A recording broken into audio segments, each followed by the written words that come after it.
Hello, and happy Thursday to everyone. Welcome back to another segment of I Didn't Know That. Last Thursday, I posted what should have been eye-opening, maybe even shocking, to anyone who attends a denominational church. I was in a state of disbelief the first time I learned denominational seminarians aren't required to read the entire Bible before pastoral installation. I simply assumed that occurred. By the time I was aware, I had already begun to catch biblical mistakes during a sermon because I had already read the whole Bible. What a predicament for me. As a follow-up then to last week's video, I'd like to cement what I shared last week with two important incidents.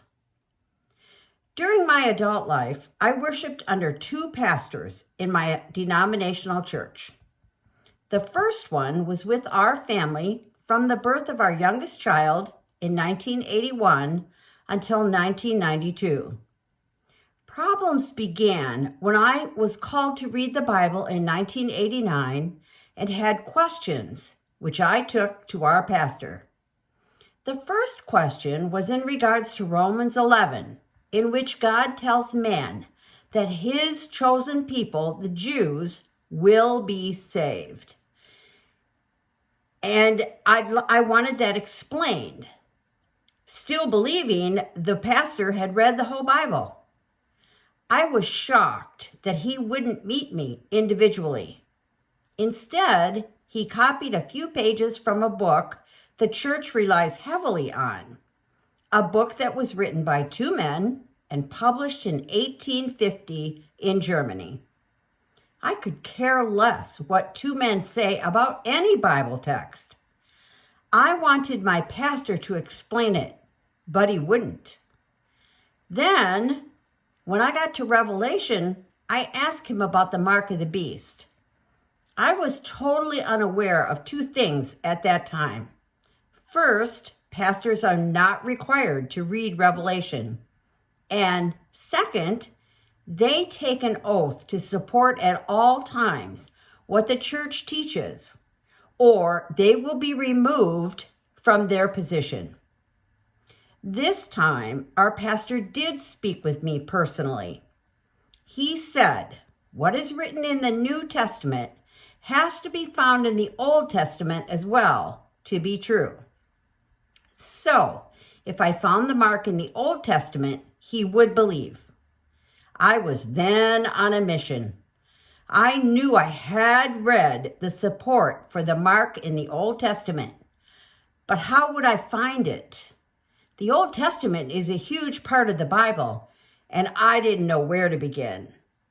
There was one way. I had to ask the Holy Spirit to help me find it. And to my amazement, he did. It is in Exodus chapter 13, verses 9 and 16. I was so excited to return to church the next Sunday. I knew Pastor would now believe, and our church would begin to teach the things never taught before. I showed Pastor the passage. He looked at me and said, I will not believe. I was stunned. He had lied to me. He said he would believe if I found it, and he didn't. I'm sure he never thought I'd find it. Later, I would learn his job depended on standing on church doctrine no matter what, rather than standing on God's entire word. My heart and soul left that denominational church at that moment, and I've never looked back. When a pastor doesn't know the word and refuses to take a second look, I'm definitely in the wrong church. My husband and I began searching for another church, but he insisted it had to be in the same denomination. I was devastated. I believed we needed to find a pastor who knew the whole Bible and taught it.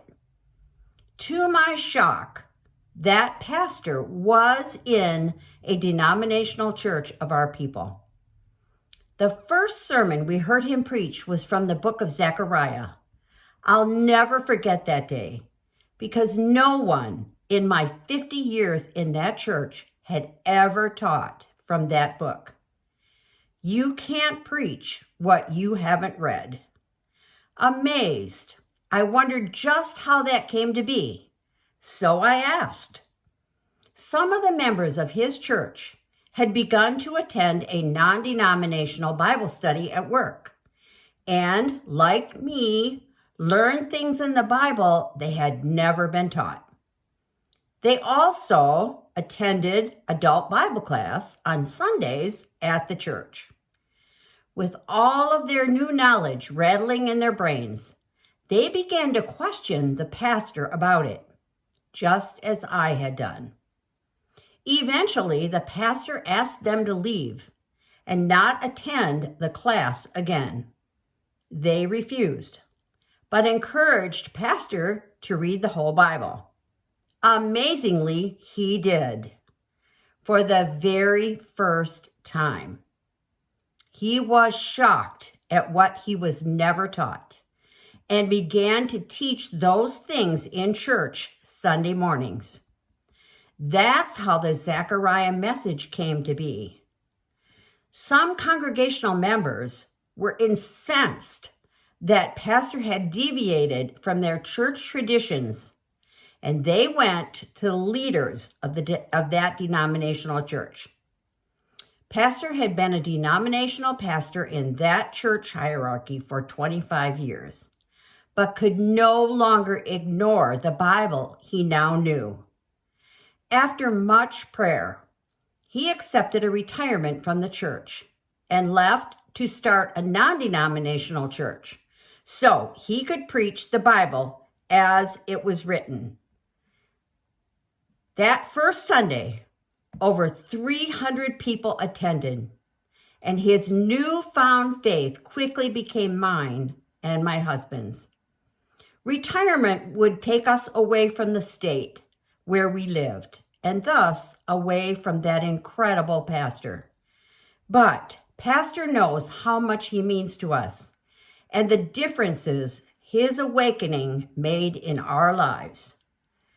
Now enjoying a well-deserved retirement himself, he can't help but recall that when he left the denominational church he served with the entire Bible locked in his heart and soul, the church hierarchy then announced that this wonderful pastor had left the denomination to start a cult.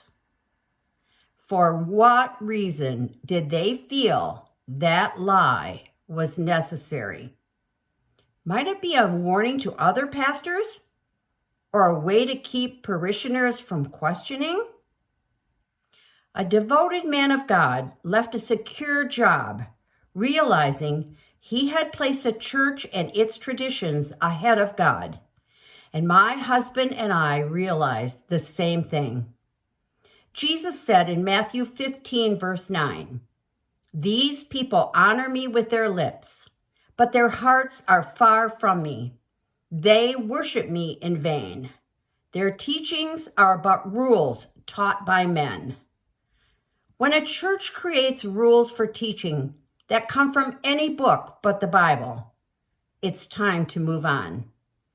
Our denominational church, to this day, requires pastors to teach only what they are told to teach, and the entire Bible is not part of that package.